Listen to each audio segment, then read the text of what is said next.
in the studio. Joining us live, Kamakawa Kamadawa, Edwin Obuya, just back from paternal leave. He's looking very sleepy. Fanya Mambo, Kenovia Mwenyewe. I think we should start with Kanzedena.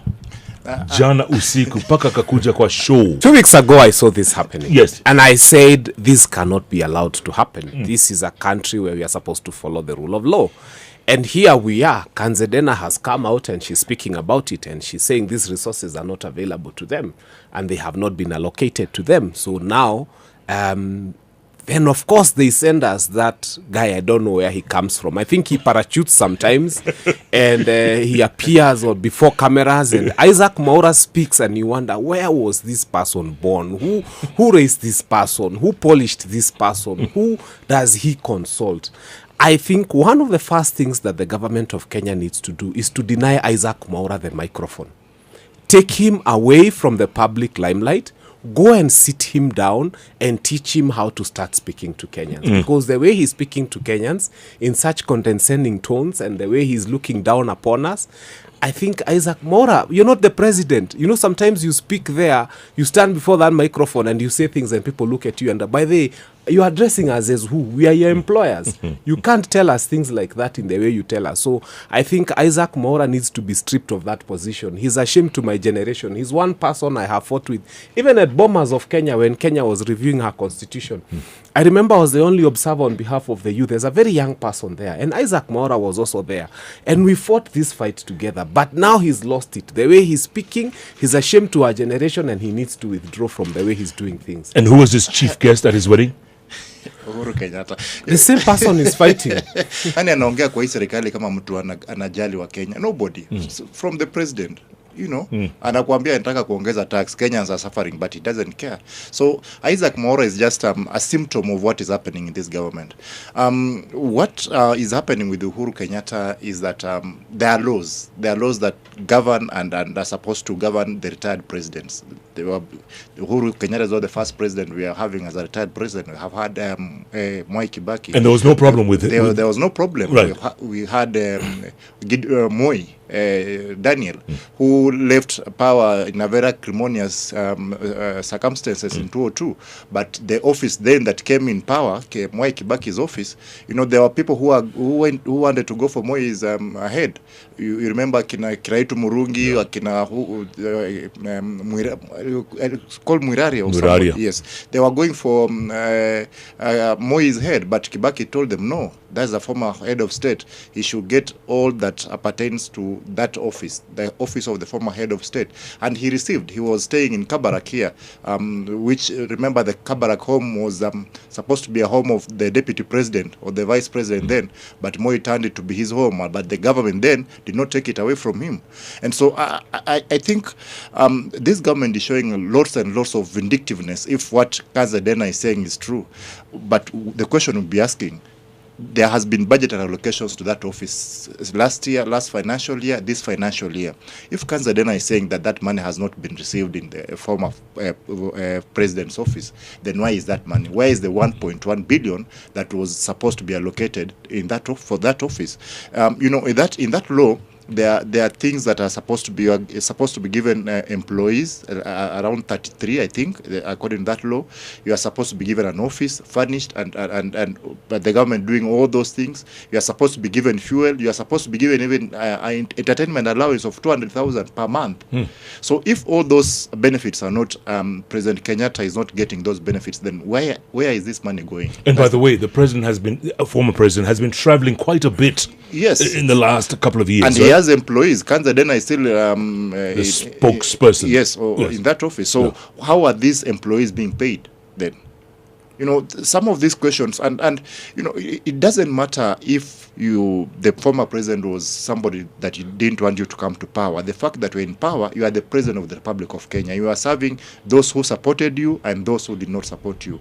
You cannot then decide that on this one, I'm going to give this person some certain privileges, but this one, I'm not going to give him those privileges, despite the fact that the law allows me to do that, but because alikuwa ananipinga, then we are not going to give give them those privileges.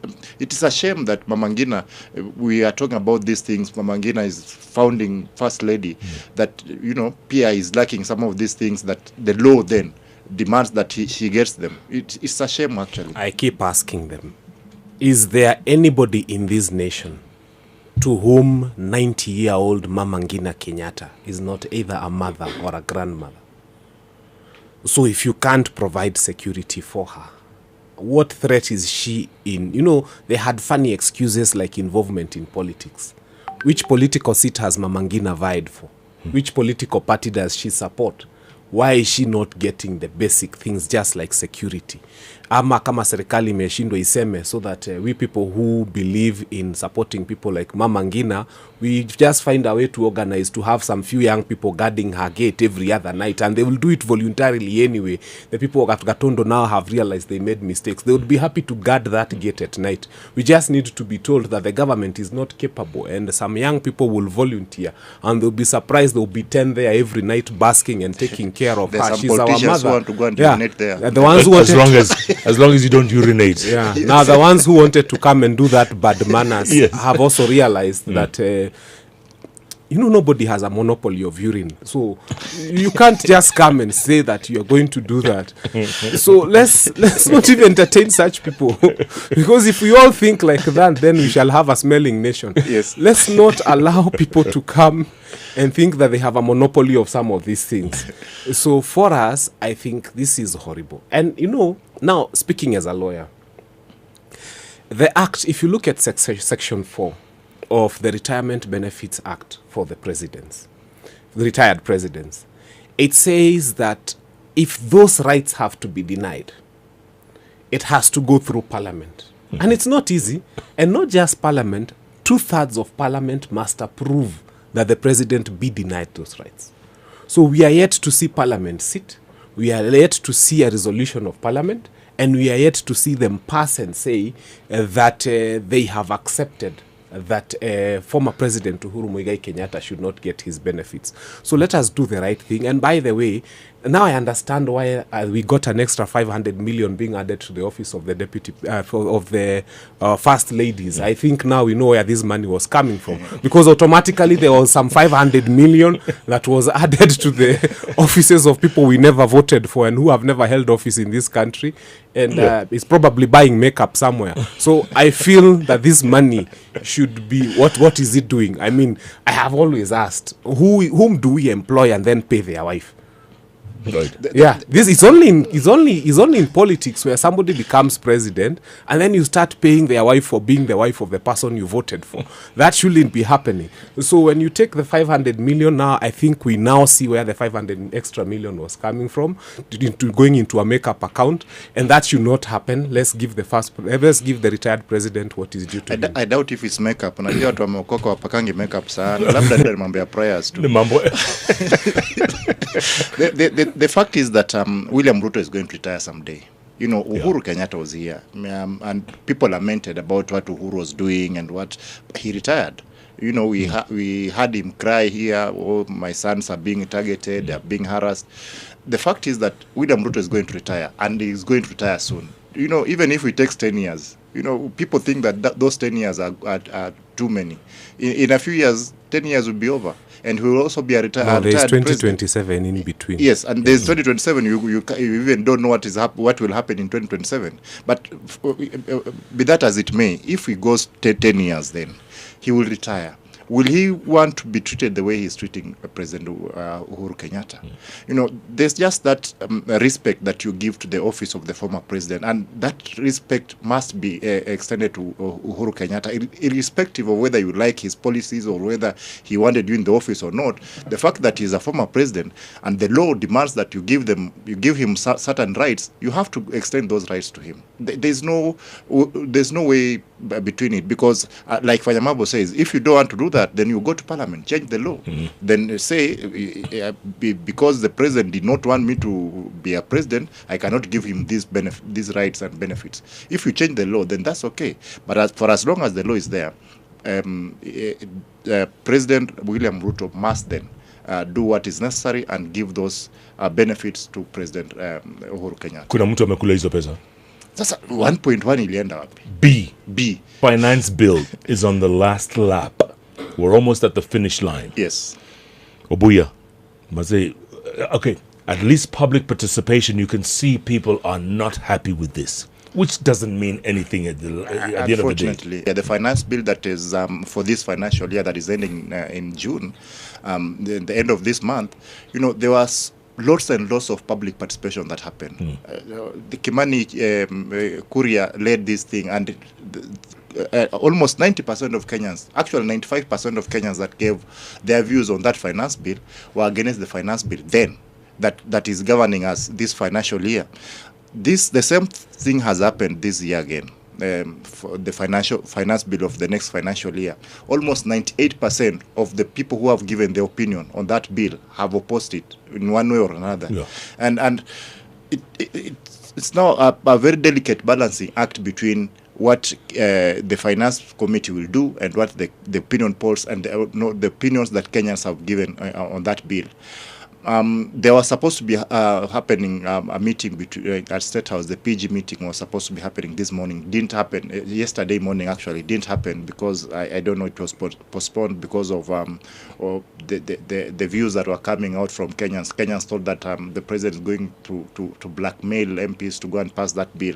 But that is what is going to happen. That we will talk, we will even cry, Fanyamambo will threaten and do all those things. But the fact is that bill is going to pass. It's going through. It's going to pass. And you will rarely see or hear UDA MPs or Kenya Kwanza MPs speaking on that bill. They don't even want to come and speak about it. You saw what the big conversation that what happened. They, all of them gave it a wide berth because they know on the ground mambo sio rahisi sana, and the more they support it, the more unpopular they become on the ground. So what they do, wanaacha nyinyi mnaongea, then they will go to parliament, and then they hope that there will not be a division. Mutahi Kahiga is breathing fire. Alisema finance bill shini. And when somebody from Nyeri says shini, it's shini. Mutahi Kahiga is not just speaking for himself. Yes. He's speaking for a master. And we know who his master is. I can tell you there is a huge section of Mount Kenya MPs who will not vote for this finance bill. And we are telling them, by the way, and I keep telling my own MP KJ, this one, if you pass, whoever will pass it, we are marking you. Because after this is not going to be business as usual. We are not going to continue. The leader of this finance bill has been seen to prefer fences as opposed to gates when coming into compounds. And he has been seen to prefer taking a lot of milk, and he's coming to a conversation where people are discussing about not taking too much milk. So now that is the kind of person who you are asking to lead us. And you can see what has already happened in this country. He's told investors to go and invest in Uganda. And it is true, because this government is also communicating to us and telling us we can now educate our children in Uganda. By the way, I have never seen such huge university fees, and I challenge anybody to go to any institution of learning and ask for prospectors right now and say they want to enroll for a degree. You can't afford. So technically, now Uganda is benefiting from this finance bill more than any other person in this world, because now parents are rushing to enroll their children to schools in Uganda and Tanzania. It is that much cheaper. It is that, yes, by far. It's a third. Why would you not go to Uganda? It's a third. It's cheaper to live there and have your children eating matoke, and maybe some girls will come blessed in other ways. Because I hear the food there changes a lot of things. But this is the position, that this finance bill for us is a very acerbic thing. And let it not be taken lightly. And I will continue to decampaign it until the last minute. For me, there is still hope that it's going to fail. And if it doesn't, it is the MPs who have failed this country. And you, who is the voter who is listening to us this morning, I want you to mark your MP and to know that MP who is passing this financial bill is literally putting a nail on the coffin. But I can tell you, the bread, they are really waiting. I'm sure they are doing mic check 1 2 1 2 on the Land Cruiser. They are just waiting. Mulisema tutoe ya mkate, ndio. Pigeni makofi. And then Kenyans will clap. And then once they remove that, the finance bill, they can try and pass we'll it. forget about the rest. So the bread issue should not even be looked at. Let us fight at the cooking oil. If there was a competition for the person who can come up with the most dangerous ideas, the most dreadful, the most disastrous ideas, someone who has got inexhaustible depths of thinking about things that would make you say, and yeah, this person has got no end in terms of thinking horrible things. It's Kenya Kwanza. Those people sit and they just get into a room and they have this very deep and rich source of horrible ideas to make lives of Kenyans so miserable, and it's inexhaustible. When you think they've gotten to a depth that nobody can, they get to another depth even deeper. And I'm telling you, as opposition, we've had a very difficult chance because you're dealing with people whom you think that this is a limit. They have no limit. And every other idea they come up with is a bad one. And every other idea they come up with is a punitive one. And then you ask them, are there times when God gives you grace to think of something nice for the country? You know, something good that you'll hear Kenyans clapping for you for. Nothing. At least Mishuki decided, let us have seat belts, let us have yellow lines on matatus, something for Kenyans. And Kenyans for the first time were saying, we have a government thinking about us. This is one administration that every time they sleep and dream, they always wake up from a bad dream. And that bad dream is about making our lives miserable. And the next idea they execute is a horrible one. And so every other minute you think about them and you're like, wait a minute. We thought that you would one day wake up and an angel touches you. And you at least suggest something that will make Kenyans clap for you. But no. It's always something you're like, how deep? I mean, how much deeper can you go? And the other thing is, now they're all uniting around one man, 1 shilling, 1 vote. Who would have thought? Fanyamambo, who would have thought? I keep saying I was in Limuru 3. Planning, execution, everything. By the way, today we are doing Muranga. Limuru 3, Muranga edition. Then we shall go to Nyandarua, we shall go to Kisu, we shall go to basically the whole of Mount Kenya. So Limuru 3, Mount Kenya, circular edition. That we are doing. And we are happy. People have spoken about 1 man, 1 vote, 1 shilling. Allow me now, as a lawyer, to talk about the vote part. Because people have spoken about the shilling. I think I owe you something intrinsically deeper than what every other pedestrian would talk about. Article 138(4) of our Constitution speaks of what it means to qualify to become President of the Republic of Kenya after an election. And it says that a person is qualified to become the President of the Republic of Kenya who acquires 50% plus 1 vote, but in addition to that gets 25% of the votes cast in at least 50% of the counties in this country. So basically, you need to get 25% of the votes cast in 24 counties. Now, that looks like a very simple provision. I submit to Kenyans today that there are counties in this country, there are people in this country who have 10 votes and you have 1 vote. There are people in this country who actually have 20 votes and you have 1 vote. Let me explain. So, the president gets, say, the whole of the Kiambu vote, 2.4 million. And then, when they are counting, when it comes to determining who will be president, Kiambu County will be counted as 1. Nairobi, with its population of 4.3 million, will be counted as 1 vote because we are counting the 24 counties. Now, Lamu, with 143,000 people, will be counted as 1 vote in determining whether you got 25% of the total votes cast in the country. Isiolo, with 267,000 people, will be counted as 1 vote. And I'm submitting here that as we fight 1 man, 1 vote, 1 shilling, Kiambu County now has to start counting as 3 counties. It doesn't have to have 3 governors.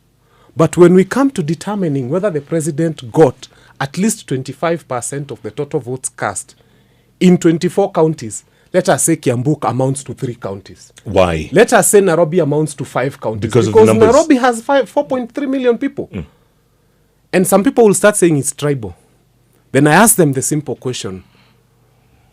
Is it a Kikuyu who got the highest number of votes in Kiambu County in 2022? No. It's not. In Muranga County, the person who got the highest votes for president in 2022 was not a Kikuyu. So it's not a tribal issue. it's an issue of numbers beginning to make sense. You cannot tell me that 143,000 votes will be counted as one vote when you are determining whether the president was able to reach the 24 threshold. And then you tell me that 4.3 million votes in Nairobi is also equal to 143,000 votes. So our vote is not equal right now. Mambo, so one man, one vote, one shilling. But this was agreed upon in the Constitution in 2010. There's a problem. It was agreed upon. Yes. But doesn't mean it is right.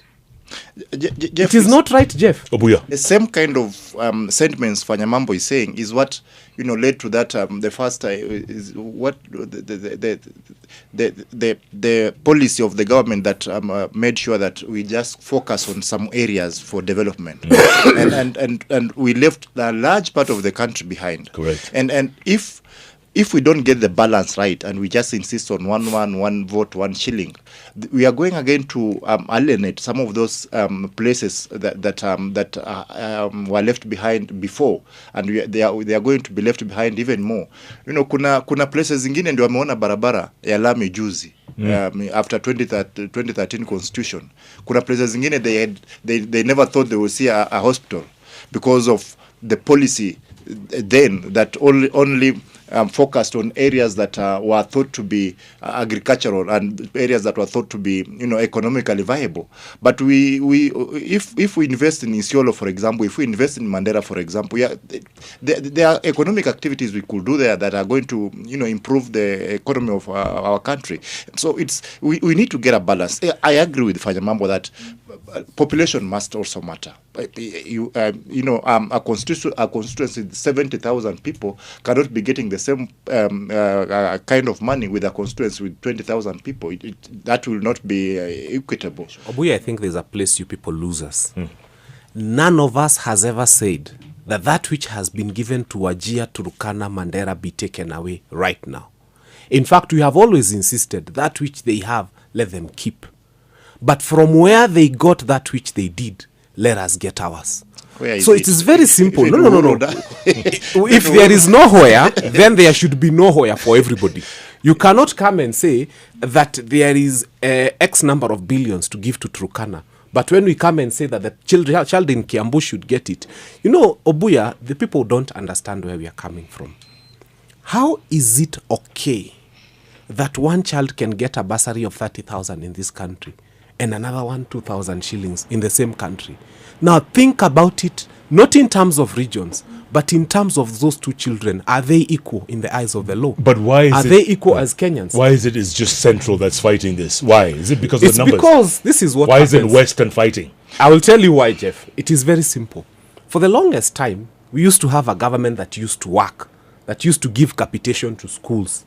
And then capitation to schools has gone to the birds or to the eagles. We don't know where it has gone to. And so parents are going to school and their children are being sent home for fees. And then parents don't have money in their pocket because this government, through the Finance Bill 2023, took away everything again. Now, when parents go, they start realizing, I have an MCA, I have an MP, there's a bursary, and they all queue. And when they queue for these bursaries, they start realizing, I got 1,500 shillings. Then your neighbor calls you from another place, in a far place, and they tell you, hey, I went to this particular county and I got 15,000. Now that is when the disparity begins to rise, and people ask, why is my child getting 1,500 and another one is getting 15,000?